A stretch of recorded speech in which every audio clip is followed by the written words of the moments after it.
Hey everyone, Honest Chewy here, and I've just got through watching that Obi-Wan, and I've got to say, I'm torn because half of me didn't like it until the last two episodes, well, last episode, and another bit of me really liked it. It's like 50-50, it's definitely a 50-50 because leading up to because what I did is I watched a big chunk of it to start with.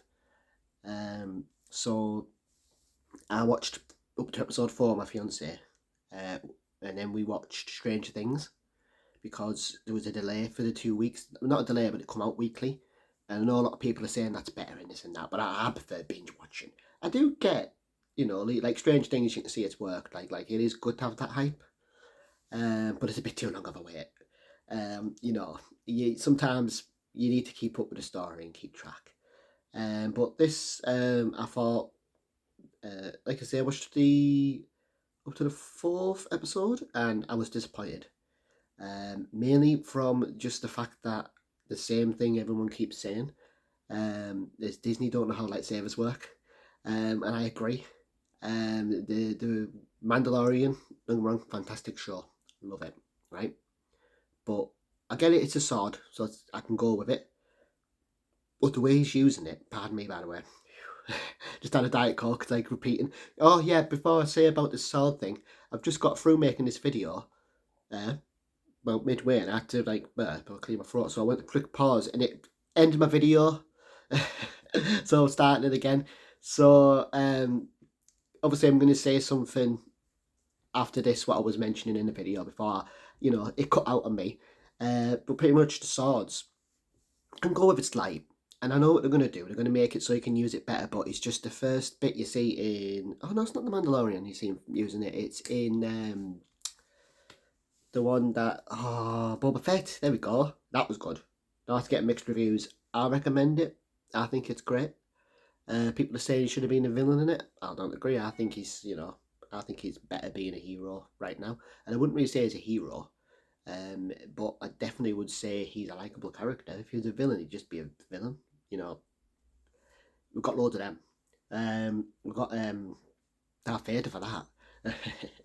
But it's just how heavy it is when he's swinging it, and it's just I'm not buying it.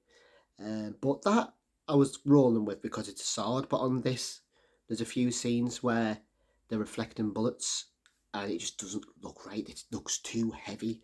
When you look at like the original, and you look at them reflecting bullets, and you look and you go, this was done like years ago before I was even born. That's how long ago, and they can do it where it looks, don't get wrong, you see it's dated, it's dated, but it works well. And you look and you're like, they look so dead. I don't know if it's the props that got given now or what it is, but you can just see they're just a bit too heavy. And I think, the movie's got away with it a little bit, but especially in this show when they brought lightsabers in properly, it shows. They're not, yeah. They're, speaking of lightsabers, I'll say it now. I've seen them on about certain scene at the beginning. No, episode 4, where Ewan McGregor, Obi-Wan, sneaks up on a stormtrooper and he whacks it on the side, and the lightsaber just sort of bounces off him.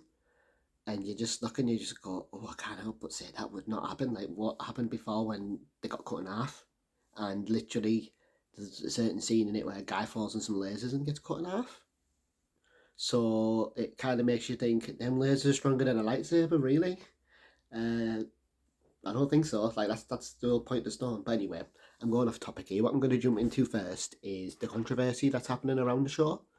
By controversy, I mean so-called fans, which I don't think are fans, being racist towards one of the main actors in it. It's the one who plays Reeves.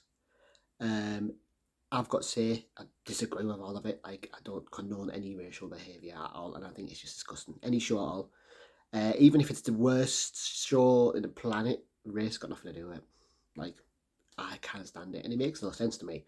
Baffles me when people can do that. Like, what makes them, so special to use someone's race? You're nothing yourself if you're doing that.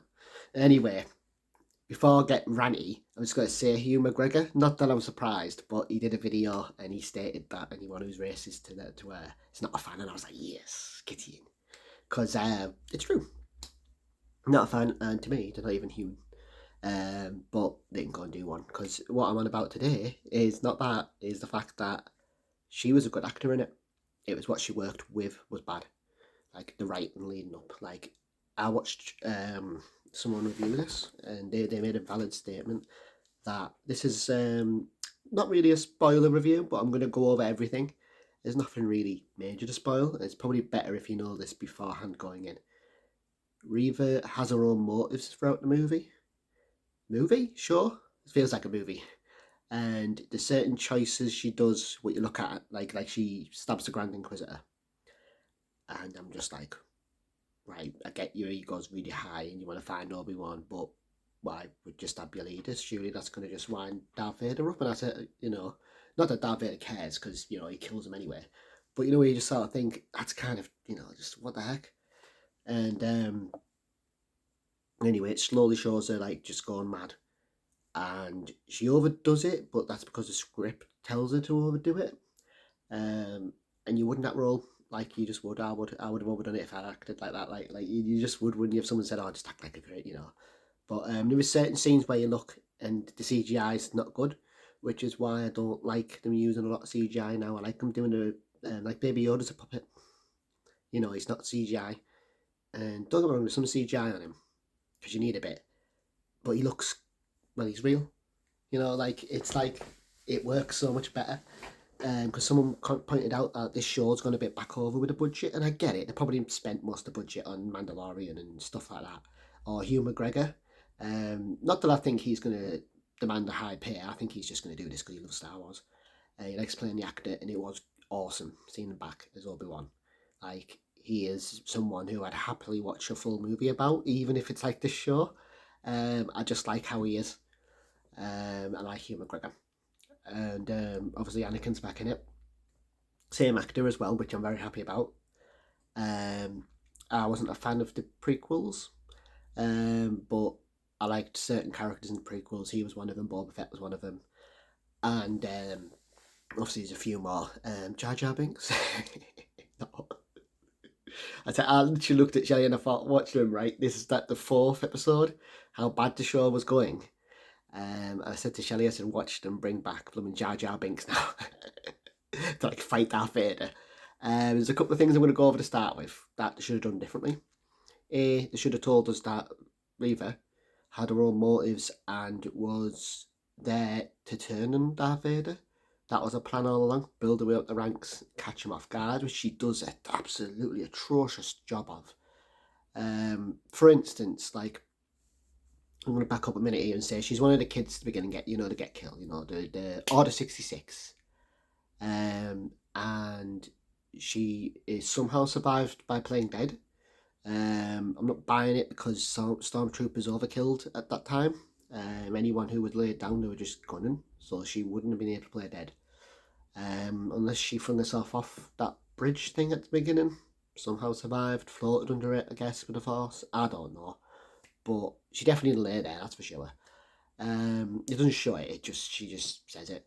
And then we cut to obviously the bit where she's talking with Hugh McGregor and obviously gets it out, blah blah. And this is the bit I'm going to say about the actor can be overdoing it with the script though. Like there's stuff that makes no sense. For instance, she tells him this is to catch Darth Vader off guard. They're leaving the ship. She can attack him from behind. So obvious he already knows, but she does it anyway. And before she swings lightsaber, instead of just swinging it like quite a lot of people do, she screams. She literally screams before swinging it, and you're just like, and he doesn't even pull his lightsaber out. Throughout the whole fight, he just uses the Force and then breaks hers in half. And then obviously has a little thing, and then she gets stabbed in the stomach. Right now, he's the twist of the show. That guy at the beginning who got stabbed, the Grand Inquisitor, he comes back. Now, I didn't know a fact that actually makes sense that he came back. But I'm going to go over my theory in a minute of why I think they come back, certain people who get stabbed. He survived. Doesn't say it in the show, but his race has 2 stomachs. So, obviously, that's how he survives getting stabbed. Which, you buy it, you're like, yeah, okay. But she got stabbed in the stomach. And obviously he comes back and he says, vengeance, did it? Nah, I think. But then I think by that word, she gets stabbed and she somehow survives. Now I think it's to do with the dark side. I think it's to do with if you're feeding the vengeance and stuff. You'll if you want to cause a bit more havoc, which is what she's doing. Going after Luke, it'll help you because that's what it does. That's my theory because all the good ones who get stabbed in the stomach die, and I'm guessing the Force sort of it's about peace and stuff. So you're at peace with it, like the Mandalorian is. If he did, he's at peace. Like you said, he wants to go out in the Warriors' way, that type of thing. Anyway, that's my theory on it. Quick little theory. So yeah, leading up to the fourth one. Actually, I'll just skip the fourth one and go to the fifth one. There was a certain character in it I really liked, which was I'm going to say Loki love interest of Hugh McGregor's. I don't know who she was, but she was awesome. And the comedian's in it who plays Raja, he turned out to be an absolutely awesome character. And the woman who plays young Layla, gotta say, she's amazing. So the acting made the show. A bit like The Witcher. The acting made the show. Like, the actors made it, because they carried it big time. Even the one who played Reva carried it. Because it was entertaining. And it was good, but it just wasn't... It wasn't... When you've watched The Mandalorian, it's hard not to compare it to, but it's not just that. When you think Obi-Wan, you think this is going to be amazing. It's got Ewan McGregor in it, it's got some big names in it, and you're thinking, this is going to be like, and it just wasn't. And it was a bit low budget, which I'm not bothered about. Just don't use CGI. If you're going to low budget it, use props. Like, do what they did in the old movies. They had no budget to put a mirror underneath the thing. Like, do that. Do stuff like that. People will enjoy that. I would enjoy that. Hence why Baby Yoda, Grogu, is blew up, because he's actually a real thing. People can actually go and have a look at, like Jaws. And that's the type of stuff I like. Hence why Jurassic World's failing a little bit, because they aren't using the proper. You can notice it, but that's the point. And you can't really notice it. It doesn't age as bad as CGI, depending on how it's used. But yeah, this shows it's weird because, like I say, it's low budget, but then the last episode was awesome. Darth Vader getting introduced into it was fine, but when he was fighting Hugh McGregor the first time, it was way too early. Didn't know what to do. They underused Darth Vader, and it was like a cat and mouse chase, and that wouldn't happen with Darth Vader. Like, if Darth Vader's there, you're screwed. Unless you really can run like Cal. Speaking of, there's a BD1, and he appeared in the...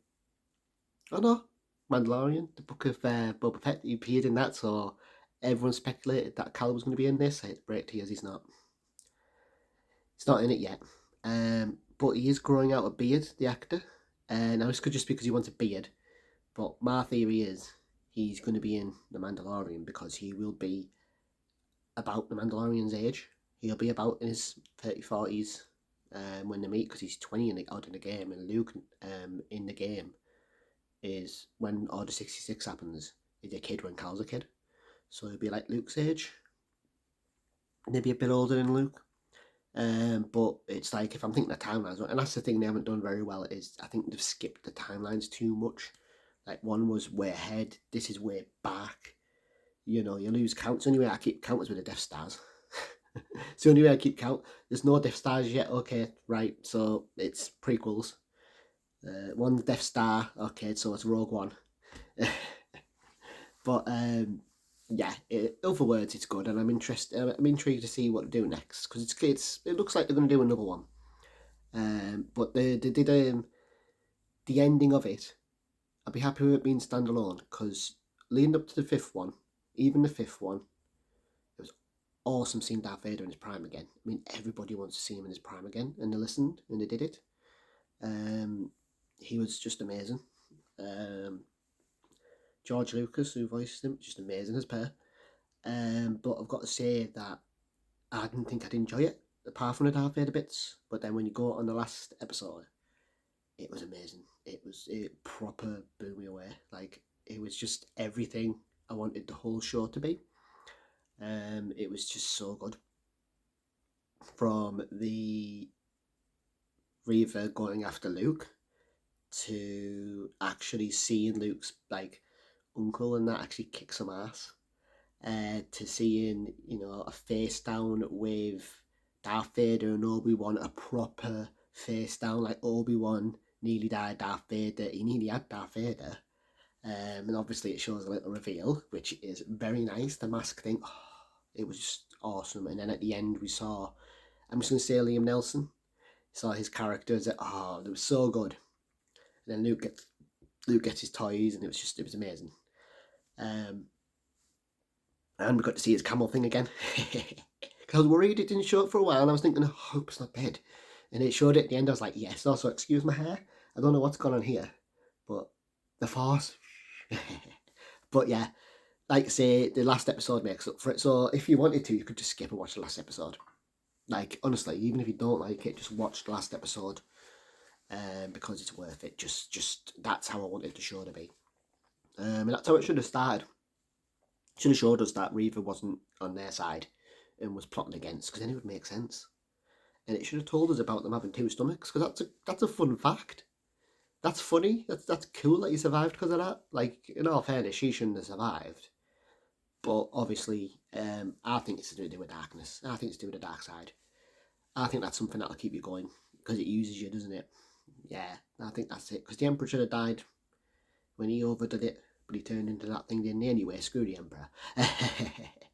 But yeah, this is good. Speaking of Emperor, guess who's in the last episode? It's him. So, like I said, last episode is everything I wanted it to be. So it kind of overshadows all of it. But then it makes me think, if I just cut that bit away and just watch the last one as a movie, because it's about an hour and a half anyway, and it's fantastic. I'm not going to stand again. And it's great. So like I say, I would recommend it. The last episode, I can only base it off episodes as a rating wise, because I'd say the last episode was 5 stars. But then leading up to it was like 2.5 maybe, pretty mediocre. But yeah, like I say, it was great. So if you haven't watched it, just watch the last episode. If you don't want to watch the beginning, watch it all. And that's it. I will be doing a review possibly soon. I don't know what, on Strange Things maybe. I'm currently playing Far Cry at the moment. I might do a review of that and go into that a little bit, how I think, you know, they're overdoing the open world, I mean, Opal. Anyway, oh, it's because I was eating Starbursts. Used to be called Opals. There we go. Right, on that note, I'm definitely off, and I'm going to make you some more of them, actually. Right, I will see you later. Bye. I mean, bye. My voice doesn't go, that is.